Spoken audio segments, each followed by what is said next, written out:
Absolver is a game that I've only attempted to make content for once before, and it got copyright claimed immediately, so I guess this will be the first time anyone sees it on this channel.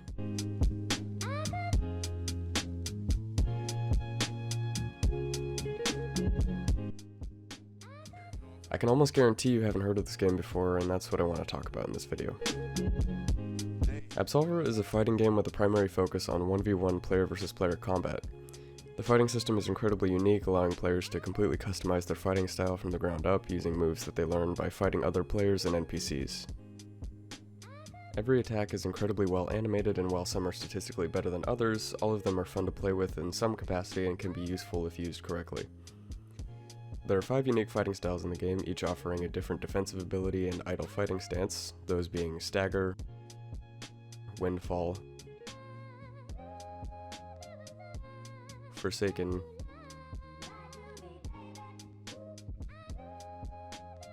Cult,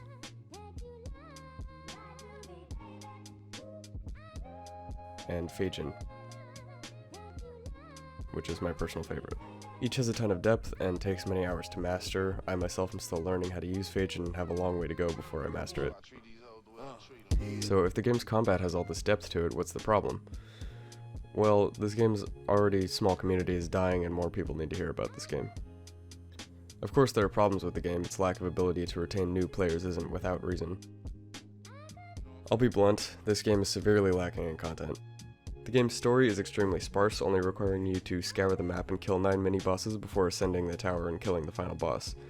This could take a few hours, but only if the player doesn't use guides. If you know the map and where you need to go, it can be easily completed in less than an hour. There is post-game content, being the Downfall mode, which has the player run a gauntlet where they proceed through rooms of enemies and combat challenges to defeat the final boss at the end, but that's it.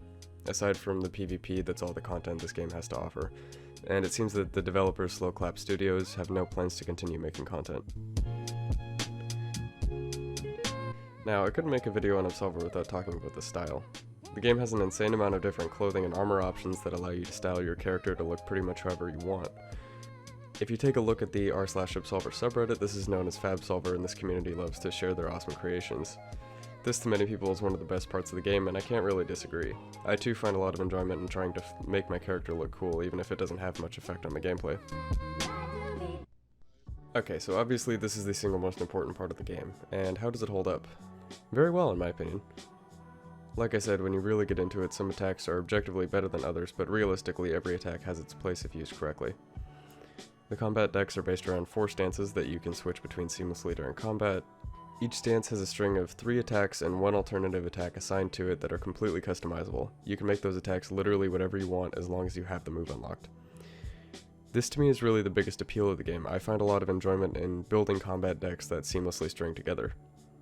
And a little tip for new players, there is a tendency to make the alternative attacks be your heavy attacks, but don't be afraid to put light attacks there too. A lot of a player's defense comes from memorizing their opponent's attack string, so as long as you can throw off your opponent by randomly throwing alternative attacks into your combos, then you'll be making yourself harder to read. There's a lot of nuance and small detail to how the combat decks work, but I'll leave that to you to figure out the rest for yourself because, again, that's part of the experience. So where does that leave us? The game really only has one piece of content to offer to players to keep them coming back, which is the PvP, and unfortunately it's getting harder and harder to find matches. Personally, I believe that PvP alone is enough of a reason to play this game, and yeah, every once in a while you come across a toxic player, and this isn't doing the game any favors in retaining new players, but toxicity pops up in every game and can generally be ignored. If you have any interest in fighting games, I highly encourage you to at least put this game on your wish list. I wouldn't go as far as to say that it's worth the full retail price of $30, because honestly it just isn't.